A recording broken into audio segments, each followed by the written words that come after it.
اعوذ باللہ من الشیطان الرجیم بسم اللہ الرحمن الرحیم وَإِذَا طَلَّقْتُمُ النِّسَاءَ فَبَلَغْنَ أَجَلَهُنَّ، تو جب تم لوگ اپنی بیویوں کو طلاق دو اور پھر وہ اپنی عدت پوری کر لیں، فَأَمْسِكُوهُنَّ بِمَعْرُوفٍ أَوْ سَرِّحُوهُنَّ بِمَعْرُوفٍ، تو اب چاہو تو روکو انہیں لیکن معروف طریقے سے، اور چاہو تو انہیں رخصت کر دو وہ بھی اچھے طریقے پر۔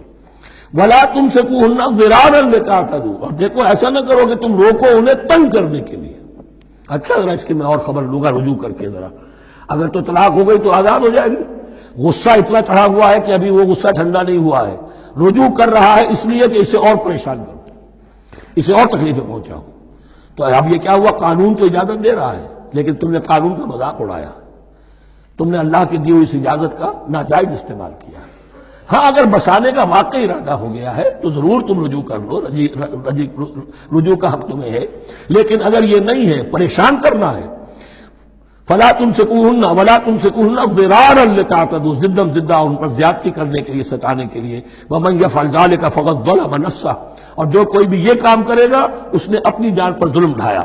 ولا تتخذوا آیات اللہ ہزوا، اور دیکھو اللہ کی آیات کو مذاق اور کھیل نہ بنا لو، ٹھٹھا نہ بنا لو۔ یہ اچھی طرح جان لیجیے، لا از لا and there can be law which has no flaw. Flawless law is impossible. اس لیے تقوی، اللہ کا خوف ہر جگہ پر بار بار، ورنہ تم اللہ کی شریعت کا تماشا بنا دو گے، ٹھٹھا بنا دو گے۔ وَلَا تَتَّخِذُوا آیَاتِ اللَّهِ هُزُوًا وَاذْكُرُوا نِعْمَتَ اللَّهِ عَلَيْكُمْ، اور یاد کرو، ذکر کرو، شعور کرو اللہ کے انعامات کا جو تم پر ہوئے ہیں۔ وَمَا أَنزَلَ عَلَيْكُمْ مِنَ الْكِتَابِ وَالْحِكْمَةِ، اور جو اس نے نازل فرما دی ہے تم پر اپنی کتاب، اپنی شریعت اور حکمت، یعظکم بہ، اس کے ذریعے سے تمہیں نصیحت کر رہا ہے، سیدھا راستہ بتا رہا ہے۔ واتقوا اللہ، اللہ کا تقوی اختیار کرو۔ وَاعْلَمُوا أَنَّ اللَّهَ بِكُلِّ شَيْءٍ عَلِيمٌ، اور جان لو کہ اللہ تعالیٰ کو ہر چیز کا حقیقی علم حاصل ہے۔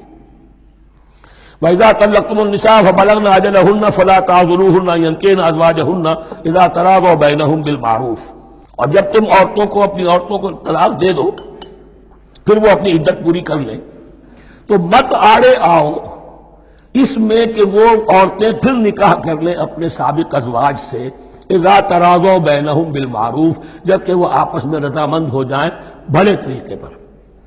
یعنی اگر طلاق مغلظ نہیں ہے، دیکھیے ایک طلاق ہوتی ہے بائن، پہلی طلاق، دوسری طلاق، یہ جب تک عدت ختم نہیں ہوئی طلاق رجعی کہلاتی ہے، اس کے دوران شوہر کو رجوع کرنے کا حق ہے۔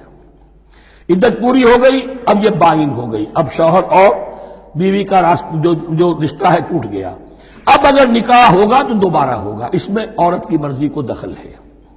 عدت کے اندر عورت کی مرضی کو دخل نہیں ہے، لیکن عدت کے بعد اب عورت کو اختیار ہے، اب تو نکاح ثانی ہوگا، سوائے طلاق مغلظ کے۔ تیسری طلاق اگر ہو گئی ہے تو پھر جب تک اس کا نکاح کسی اور سے نہ ہو جائے، وہ بھی طلاق دے دے، تو ان کے درمیان نکاح نہیں ہو سکتا۔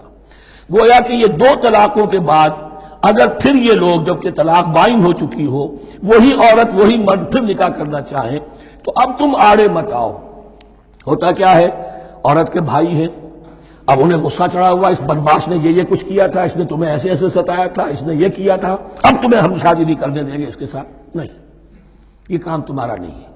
اگر وہ اذا تراضوا بینہم، اگر وہ باہم راضی ہو جائیں تو تم اب ان کے آڑے مت آؤ، بالمعروف۔ ذالک یوعظ بہ من کان منکم یؤمن باللہ والیوم الآخر، یہ وہ چیزیں ہیں جن کی نصیحت کی جا رہی ہے تم میں سے ان کو جو واقعتاً ایمان رکھتے ہو اللہ پر اور یوم آخر پر۔ ان کے اندر ایمان ہی نہیں ہے، ان کے لیے یہ سارا جو ہے بحث کے آگے بین بجائے جاؤ کیا حاصل ہے، وہ تو پھر اس کو کوئی فائدہ نہیں پہنچے گا۔ ذالک یوعظ بہ من کان منکم یؤمن باللہ والیوم الآخر ذالکم ازکی لکم واطہر، یہ طریقے جو ہیں تمہارے لیے زیادہ پاک ہیں، زیادہ عمدہ ہیں۔ واللہ یعلم وانتم لا تعلمون، اللہ جانتا ہے تم نہیں جانتے۔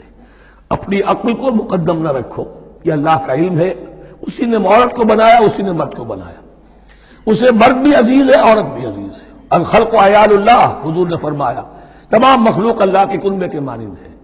اللہ کو تو اپنا ہر انسان، مرد ہو یا عورت ہو، محبوب ہے، پسندیدہ ہے، اس کی تخلیق ہے، اس کا شاہکار ہے، لیکن یہ کہ وہ جانتا ہے کہ عورت کے کیا حقوق ہونے چاہیے، مرد کے کیا ہونے چاہیے۔ لہذا واللہ یعلم وانتم لا تعلمون۔ صدق اللہ العظیم۔